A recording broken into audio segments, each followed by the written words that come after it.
بسم اللہ الرحمن الرحیم۔ السلام علیکم ورحمۃ اللہ وبرکاتہ۔ پروگرام احکام دین میں خوش آمدید۔ سوال یہ ہے کہ انعامی لاٹری کے ذریعے سے جو بائکیں ملتی ہیں اس کا شرعی حکم کیا ہے؟ دیکھیں، انعامی لاٹری کے ذریعے سے مختلف اسکیمیں لوگوں نے بنائی ہیں، مختلف ناموں سے بنائی ہیں، مختلف پیکیجز اس میں دیے ہیں، اور تقریباً ہی اس لیے ناجائز اور حرام طریقہ کار پر اس کی بنیاد رکھی جاتی ہے۔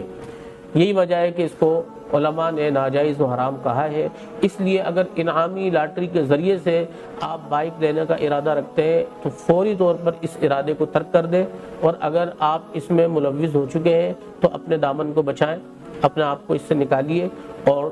توبہ کریں کہ شرعاً ناجائز اور حرام ہے۔ اگلا سوال یہ کہ انعامی بانڈز کی خرید و فروخت اور اس کے ذریعے سے نکلنے والا انعام، کیا یہ شرعاً جائز ہے یا نہیں؟ انعامی بانڈز کی خرید و فروخت جائز ہے۔ اس میں یہ بھی پوچھا جاتا ہے کہ انعامی بانڈز جیسے 750 والا بانڈ ہے، اب آپ خریدنے کے لیے جائیں تو وہ چند روپے پر لے کے آپ کو دے دیں گے، لیکن جب یہ انعامی بانڈ کھلنے کی تاریخ قریب ہوتی ہے، 2-4 دن رہ جاتے ہیں، تو اس وقت یہ کافی اوپر پروفٹ رکھ کے اس کو بیچ رہے ہوتے ہیں، تو یہ بھی جائز ہے، کوئی اس میں قباحت نہیں ہے، بشرطے کہ یہ نقد ہو، ہینڈ ٹو ہینڈ ہو، ادھار نہ ہو۔ انعامی بانڈ سے ملنے والا جو انعام ہے، جو رقم ہے، وہ بھی شرعاً جائز ہے، اس میں بھی کوئی قباحت نہیں ہے۔ اگلا سوال یہ ہے کہ بعد عصر یعنی عصر کی نماز کے بعد کھانا پینا کیسا ہے؟ جی جناب، عصر کی نماز کے بعد کھانا پینا بالکل شرعاً جائز ہے، اس میں کسی قسم کی کوئی قباحت نہیں ہے۔ بعض لوگ سمجھتے ہیں کہ عصر کی نماز کے بعد کوئی روزہ ہوتا ہے، تو اسلام میں ایسا کوئی روزہ نہیں ہے کہ جو صرف 1 گھنٹے کا ہو اور اس کی جو مدت ہو وہ 1 گھنٹے کی ہو اور عصر سے مغرب تک مکمل ہو جائے۔ روزہ وہی شرعی روزہ جو ہوتا ہے، اس کی جو مدت ہے صبح صادق سے لے کر غروب آفتاب تک جو شرائط ہیں اس کو پورا کرنے کا نام روزہ ہوتا ہے۔ اس کے علاوہ عصر سے مغرب تک روزے کی اسلام میں کسی بھی طرح کی کا کوئی تصور موجود نہیں ہے، لہذا عصر کی نماز کے بعد بلا کراہت، بغیر کسی شک اور شبے کے آپ کھا پی سکتے ہیں، شرعاً جائز ہے، کوئی قباحت نہیں ہے۔ ایک اور سوال کسی بھائی نے یہ کیا کہ عصر کی نماز کے بعد سجدہ تلاوت کرنے کا حکم کیا ہے؟ جی، تو عصر کی نماز کے بعد سجدہ تلاوت،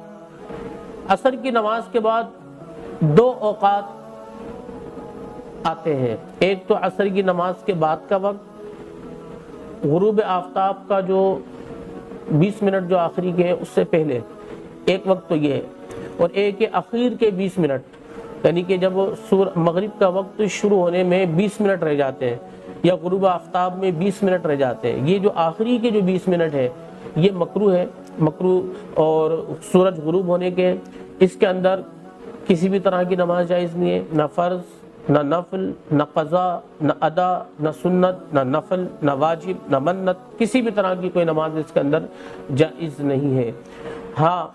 آج کی عصر کی نماز اگر کسی کی نکلی ہے، وہ اس مکروہ وقت اگر چل رہا ہو وہ پڑھ سکتا ہے۔ گزشتہ دنوں کی اگر قضا نمازیں ہیں یا عصر کی نماز نکلی ہے، وہ اس 20 منٹ میں نہیں پڑھی جا سکتی۔ اب اس 20 منٹ سے پہلے کا وقت، عصر کی نماز سلام پھیرنے کے بعد اس 20 منٹ شروع ہونے سے پہلے تک کا جو وقت ہے، یہ بھی مکروہ ہے، لیکن نوافل کے حق میں، نوافل کے حق میں یہ مکروہ ہے۔ اس کے علاوہ فرض نماز آپ پڑھ سکتے ہیں، قضا نماز آپ پڑھ سکتے ہیں، سجدہ تلاوت آپ کر سکتے ہیں، کسی قسم کی کوئی قباحت نہیں ہے۔ تو عصر کی نماز کے بعد جبکہ اخیر کے 20 منٹ مکروہ وقت سے شروع نہ ہوئے ہو تو بعد عصر سجدہ تلاوت کرنا مطلقاً جائز ہے، کوئی اس میں قباحت نہیں ہے، خواہ وہ تلاوت ابھی عصر میں کی ہو، خواہ وہ گزشتہ دنوں میں کبھی کسی وقت میں تلاوت کی ہو، اس کا سجدہ تلاوت ہو، وہ بھی بعد عصر ہو سکتا ہے۔ لیکن اگر وہ مکروہ وقت آخر کے 20 منٹ کے چل رہے ہیں تو اس کے اندر سجدہ تلاوت اس مکروہ وقت کے شروع ہونے سے پہلے اگر تلاوت کی تھی، جس کے نتیجے میں سجدہ تلاوت آپ کے اوپر واجب ہوا ہے، وہ اس 20 منٹ میں آپ نہیں پڑھ سکتے، یہ مکروہ ہے، اس میں آپ کے لیے جائز نہیں ہے۔ لیکن اگر سجدہ تلاوت اسی مکروہ وقت کے دوران آپ پر واجب ہوا ہو، یعنی کہ آپ تلاوت کر رہے تھے، مکروہ وقت شروع ہو چکا ہے، آخر کے 20 منٹ اور آپ تلاوت کر رہے ہیں، اور تلاوت کرنے کے دوران آیت سجدہ عطیہ آپ نے پڑھی ہے، وہ اس 20 منٹ کے اندر آپ اگر سجدہ تلاوت کریں گے تو ہو جائے گا، اس میں بھی کسی قسم کی کوئی قباحت نہیں ہے۔ اگلا مسئلہ یہ پوچھا گیا کہ سنت مؤکدہ اور غیر مؤکدہ کو پڑھنے کا طریقہ کیا ہے؟ دیکھیں، سنت مؤکدہ ہو یا غیر مؤکدہ ہو، اس کو پڑھنے کا طریقہ جو مختلف ہے وہ دو طرح سے آپ کو سمجھ آ سکتا ہے۔ اگر آپ فرض نماز کو سامنے رکھتے ہیں، 4 رکعت والی فرض نماز کو یا 3 رکعت والی فرض نماز کو مغرب کی، تو اس کا فرق اس طرح واضح ہوتا ہے کہ فرض نماز کے اندر ابتدائی 2 رکعتوں کے اندر سورہ فاتحہ کے ساتھ سورت ملانا واجب ہے، جبکہ سنت چاہے مؤکدہ ہو یا غیر مؤکدہ ہو یا نوافل ہو، اس کی 4 رکعتوں کے اندر ہر رکعت میں سورہ فاتحہ کے بعد سورت ملانا واجب ہے۔ اور اگر اس سنت مؤکدہ کو نوافل یا سنت غیر مؤکدہ کو سامنے رکھ کر کے سمجھنا چاہیں فرق، تو اس کا فرق ایسے واضح ہوگا کہ سنت مؤکدہ کے اندر جب آپ قاعدہ اولیٰ میں بیٹھتے ہیں تو التحیات پوری پڑھیں گے مکمل عبدہ و رسولہ تک، اس کے بعد کھڑے ہو جائیں گے، اور تیسری رکعت جو ہے وہ آپ سورہ فاتحہ سے شروع کریں، اس کے بعد سورت ملائیں، اور اگلی رکعت بھی اسی طرح ہوگی، اور حسب معمول نماز کو مکمل کر لیں۔ اور سنت غیر مؤکدہ میں قاعدہ اولیٰ کے اندر جب آپ بیٹھتے ہیں تو التحیات عبدہ و رسولہ تک پوری پڑھیں گے، اس کے بعد درود ابراہیم مکمل پڑھیں گے، اس کے بعد دعا پڑھیں گے، پھر تیسری رکعت ثنا سے شروع کریں گے اور حسب معمول نماز کو مکمل کریں گے۔ یہ فرق ہے سنت مؤکدہ اور غیر مؤکدہ کی ادائیگی کے اندر۔ ایک اور سوال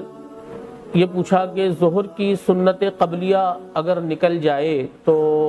فرض نماز پڑھنے کے بعد اس کو کس طریقے سے پڑھیں گے؟ پہلے 4 رکعت سنت ظہر کی پڑھیں گے یا پہلے 2 رکعت پڑھیں گے؟ ظہر کی سنت قبلیہ اگر آپ کی نکلتی ہے، آپ نہیں پڑھ پائے، تو پہلے آپ 4 رکعت ظہر کی پڑھ لیں۔ جماعت سے اگر آپ پڑھ رہے ہیں تو پہلے آپ 4 رکعت ظہر کی پڑھیں، اس کے بعد 2 رکعت سنت پڑھیں، اس کے بعد پھر 4 رکعت سنت مؤکدہ پڑھیں جو سنت قبلیہ آپ کی نکل گئی تھی۔ لیکن اگر ترتیب الٹ دی، یعنی کہ آپ نے 4 رکعت فرض پڑھے، اس کے بعد 4 رکعت سنت مؤکدہ پڑھ لی، پھر اس کے بعد 2 رکعت سنتیں پڑھ لی، تو بہرحال گناہ گار آپ نہیں ہوں گے، نماز آپ کی ہو جائے گی۔ اگلا سوال یہ ہے کہ جمعے کی کتنی رکعتیں ہیں اور کون کون سی ہیں؟ اور جمعے کے بعد جو جمعے کی سنت نماز ہے 4 رکعت جو پڑھتے ہیں، وہ 4 رکعت جمعے کی سنت ہے یا ظہر کی نماز کے قائم مقام ہے، یا اس میں ظہر کی فرض کی نیت کریں گے؟ جی ہاں، اس کے اندر بڑی غلط فہمی ہے ایک تعداد کو، وہ یہ سمجھتے ہیں کہ جمعے والے دن چونکہ 4 رکعت تو 2 رکعت جو جمعہ امام صاحب جماعت کے ساتھ پڑھاتے ہیں اس سے پہلے پڑھی جاتی ہے، خطبے سے پہلے 4 رکعتیں پڑھتے ہیں، اور 4 رکعت سلام پھیرنے کے بعد پھر لوگ پڑھتے ہیں۔ تو اب وہ ظہر میں تو چونکہ 4 ہی رکعتیں ہوتی ہیں، اور جمعے والے دن 4 رکعت پہلے پڑھتے ہیں، جمعے سے 4 رکعت بعد میں پڑھتے ہیں، تو یوں ان کو شبہ لگتا ہے کہ چونکہ جمعے میں تو صرف 4 رکعتیں ہوتی ہیں، اور جمعے کے اندر ظہر میں تو 4 رکعتیں ہوتی ہیں اور جمعے کے اندر 8 رکعتیں، تو 4 رکعتیں جمعے کی سنتیں ہو گئی پہلے کی، اور بعد والی جو 4 رکعتیں ہیں وہ ظہر کی نیت کرے گی اس کے اندر، یا ظہر کے قائم مقام ہے۔ تو ایسا نہیں ہے، جمعے کی نماز سے خواہ پہلے کی 4 رکعت سنتیں ہوں، خواہ جمعے کی نماز کے بعد کی 4 رکعت سنتیں ہوں، دونوں ہی مؤکدہ ہیں اور دونوں پڑھنا چاہیے۔ اور اس معاملے میں ہماری عوام بڑی غفلت برتتی ہے، اور جمعے کی نماز پڑھتے ہیں، سلام پھیرا، اور اس کے بعد وہ اس طرح سے مسجد سے نکلتے ہیں توبہ نعوذ باللہ، جیسے کوئی قیدی مسجد سے باہر نکل رہے ہوں، اور ان میں سے ایک تعداد تو وہ ہوتی ہے کہ جو بیچارے آتے ہی جمعے والے دن ہے، ایک تو آتے ہفتے میں ایک دن ہے، تو اس میں ندامت و شرمندگی ہو، توبہ کریں اور پکی توبہ کر کے مکمل نماز کی نیت کرنی چاہیے، بجائے اس کے کہ وہ ایک تو آئے ہفتے کے بعد ایک دن نماز پڑھنے کے لیے 2 رکعت نماز پڑھی، وہ بھی سب سے آخر وقت میں آئے، خطبے کی اذان ہو رہی ہوتی ہے اور جماعت میں شامل ہوتے ہیں، اور جمعہ کی نماز پڑھتے ہی سلام پھیرتے ہی فوراً باہر نکلنے کی کوشش کرتے ہیں، اور ہر ایک کی کوشش یہ ہوتی ہے کہ سب سے پہلے جمعے مسجد کے گیٹ سے میں باہر آ جاؤں۔ تو یہ دیکھیں بہت بڑی محرومی ہے، اور یہ ذہن میں رکھ لیں آپ کہ جمعے سے پہلے کی 4 رکعت سنتیں ہوں یا بعد کی سنتیں ہوں، دونوں مؤکدہ ہیں، اور آپ نہیں پڑھیں گے، عادت بنائیں گے، آپ گناہگار ہوں گے، آپ کی شرعاً پکڑ ہوگی۔ تو اس لیے جمعے کے بعد کی جو 4 رکعتیں سنتیں مؤکدہ ہیں اس کو پڑھنا چاہیے، پڑھا کریں۔ اچھا کتنی رکعتیں ہوتی ہیں جمعے کے اندر؟ تو دیکھیں جمعے کے اندر جمعے کی نماز سے پہلے 4 رکعت ہوتی ہیں، اس کے بعد 2 رکعت جمعے کی پڑھتے ہیں آپ، پھر اس کے بعد 4 رکعت سنت پڑھتے ہیں، پھر اس کے بعد 2 رکعت سنت پڑھی جاتی ہے، پھر اس کے بعد 2 رکعت نفل پڑھتے ہیں۔ جمعے سے پہلے کی جو 4 رکعت سنت ہے وہ بھی سنت مؤکدہ ہے، تو اس میں پوچھتے ہیں کہ اس کے اندر نیت کیا کی جائے؟ تو سنت قبلیہ قبل الجمعہ، یہ آپ زبان سے کہہ دیں، زبان سے کہنا کوئی ضروری نہیں ہوتا نیت کے اندر، اگر دل میں نیت آپ کے ہے بس وہ کافی ہے، اور نماز آپ کی ہو جائے گی کہ میں جمعے کی سنت مؤکدہ پڑھ رہا ہوں، تو دل میں خالی یہ خیال ہے تو بھی ہو جائے گی، زبان سے کہنا ضروری نہیں ہے۔ لیکن اگر کہہ لیا تو چونکہ سنت مؤکدہ ہے، اور کہہ لیا تو زبان سے کہنا، نیت کے الفاظوں کو دہرانا یہ افضل ہوتا ہے، تو اس میں ٹھیک ہے، لیکن فرض و واجب نہیں ہے کہ زبان سے کہا جائے۔ اور جمعے کے بعد جو 4 رکعت پڑھتے ہیں یہ بھی سنت مؤکدہ، اس میں نیت کریں بعد از جمعہ کی۔ اس کے بعد جو 2 رکعت سنت پڑھتے ہیں اس میں بھی 2 رکعت سنت ہے، یہ غیر مؤکدہ ہے، تو 2 رکعت سنت غیر مؤکدہ ہے، پھر اس کے بعد نوافل ہے، 2 رکعت نفل ہوتے ہیں۔ تو یوں یہ جمعے کی سنت ہے، لیکن یہ غلط فہمی دور کریں کہ جمعے کے بعد کی 4 رکعت سنت یہ مؤکدہ ہی ہے، اور یہ نہ تو نوافل ہے اور نہ ہی جو ہے وہ ظہر کی نماز ہے، نہ ہی ظہر کی نماز کی اس میں نیت ہوگی۔ ایک اور سوال یہ کیا گیا ہے کہ ناخن بال جنت البقیع میں دفنانے کے لیے اگر کوئی اپنے ناخن اور بال جمع کرے اور پھر وہ یہ تمنا رکھتا ہو کہ جنت البقیع جانے کا موقع ملے یا کسی کے ذریعے سے وہاں پہنچا کر اس کو وہاں دفنا دے، تو اس میں کیا شرعی حکم ہے؟ دیکھیں ایسی کوئی نظیر اسلام میں نہیں ملتی کہ لوگوں نے اپنی فاضل چیزیں جسم کی، ناخن، فاضل بال، فاضل ناخن، جسم کے تراشے، یہ مقدس مقامات پر بھیجے ہوں دفنانے کے لیے۔ یہ مثالیں تو ہمیں ملتی ہیں کہ ان مقدس مقامات سے تبرکات کو لے کر کے اپنے لیے رکھا ہو، یا اپنی قبر میں لے جانے کے لیے وصیت کی ہو، یا اپنی ٹوپی میں سیا ہو، جیسا کہ خالد بن ولید رضی اللہ تعالیٰ عنہ، یہ نبی کریم علیہ السلام کے منہ مبارک اپنی ٹوپی کے اندر سی کے انہوں نے رکھے ہوئے تھے، اور جب انہوں نے اس ٹوپی کو پہن کر جنگ میں شرکت کی ہے اللہ نے ان کو فتح یاب رکھا ہے۔ اور ایک واقعہ ایسا بھی ملتا ہے کہ آپ ٹوپی جنگ میں لے جانا بھول گئے تھے، تو جنگ شکست میں بدلنے لگی، اور جب آپ کو اس ٹوپی کا خیال آیا تو اور کسی طرح سے وہ ٹوپی جب آپ تک پہنچی تو وہ شکست میں بدلتی ہوئی جنگ اللہ نے دوبارہ فتح یابی میں تبدیل فرما دی اور آپ کو فتح یابی نصیب ہوئی۔ حضرت امیر معاویہ کاتب وحی رضی اللہ تعالی عنہ، ان کے بارے میں آتا ہے کہ اللہ کے نبی صلی اللہ تعالی علیہ وآلہ وسلم کے مبارک ناخن آپ کے منہ مبارک آپ کے پاس تھے، اور آپ نے وصیت کی تھی کہ میں مر جاؤں تو میری کفن میں رکھ دینا۔ تو یہ تو ہمیں اکابرین امت سے مثالیں مل جاتی ہیں کہ تبرکات سے برکت لینے کے لیے مقدس چیزوں کو اپنے پاس رکھا ہو یا قبر میں لے جانے کے لیے انہوں نے وصیت کی، لیکن ایسا نہیں ہے کہ اپنے جسم کے تراشے اور اتارے انہوں نے کہا ہو کہ مقدس مقامات میں لے جایا جائے، بلکہ اس میں تو ایک طریقے سے دیکھا جائے تو ایک بے ادبی کا بھی شائبہ نظر آتا ہے۔ ہاں خود اللہ نصیب کرے اگر موت مدینے میں آ جائے یا کسی طرح ہمارا جو ہے جسد خاکی مدینۃ النبی صلی اللہ علیہ وسلم میں دفن ہو جائے اور حضور کی سرزمین پر دفن ہونا نصیب ہو جائے، جنت البقیع نصیب ہو جائے، تو یہ تو عشاق کا طریقہ رہا ہے، لیکن ایسا کبھی نہیں ملتا کہ جی اپنے ناخن وہاں بیچ کر کے دفنائے جائیں، تو اس میں کسی قسم کی کوئی فضیلت نہیں ہے، اس سے اجتناب کرنا چاہیے۔ اگلا سوال یہ ہے کہ بارشوں کا موسم ہے، شدت سے بارشیں ہو رہی ہیں اور راستے میں کیچڑ کا بھی سامنا ہوتا ہے اور کیچڑ کی چھینٹیں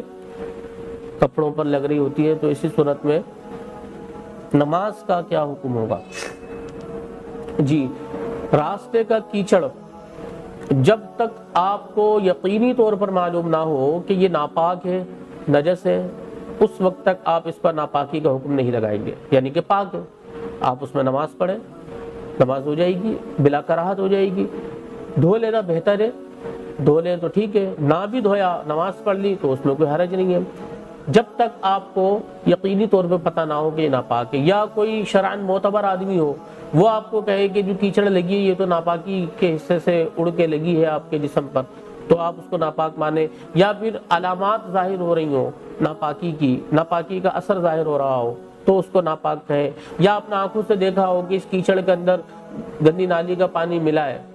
تو اس کو آپ ناپاک کہیں۔ خالی یہ تصور یا یہ سوچ یا یہ گمان کہ ناپاکی کا پانی ملا ہوگا، مل گیا ہوگا، بارش ہوئی تھی یقیناً ملا ہوگا، تو یہ یقیناً ملا ہوگا بھی شک ہی ہے، یہ یقین نہیں ہے۔ یقین تو یہ ہے کہ آنکھوں سے دیکھا ہو یا کسی معتبر آدمی نے بتایا ہو، خالی یہ سوچ لینا اپنے طور پر کہ ہو سکتا ہے اس کے اندر نالی کا پانی مل گیا ہو تو یہ ناپاک ہوگا، تو اس سے یہ ناپاک نہیں ہوتا، یہ پاک ہے اور نماز اس سے ہو جائے گی، کسی قسم کی قباحت نہیں ہے۔ اگلا سوال یہ ہے کہ بارشوں کی شدت ہے، راستوں میں کیچڑ ہوتی ہے، تو کیا اب بھی ہم مسجد میں جا کر کے جماعت سے نماز پڑھیں؟ دیکھیں،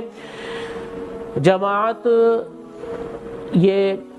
سے نماز پڑھنا واجب ہے اور اس کا اہتمام ہونا چاہیے، لیکن اگر شدید کیچڑ ہو یا شدید آندھی ہے یا شدت کا اندھیرا ہو، شدید اندھیرا ہو کہ کچھ دکھائی نہ دیتا ہو، یا کیچڑ کا سامنا ہو کہ وہاں سے گزریں گے کپڑے ناپاک ہوں گے، ناپاک کیچڑ ہو، یا جو پھسلن ہو، گر جائیں گے، یا کچھ تکلیف پہنچنے کا اندیشہ ہو، ایذا پہنچنے کا اندیشہ ہو، تو ایسی صورت میں جماعت سے نماز پڑھنا واجب نہیں ہوتا ہے، آپ گھر پہ نماز پڑھ لیں، نماز آپ کی ہو جائے گی۔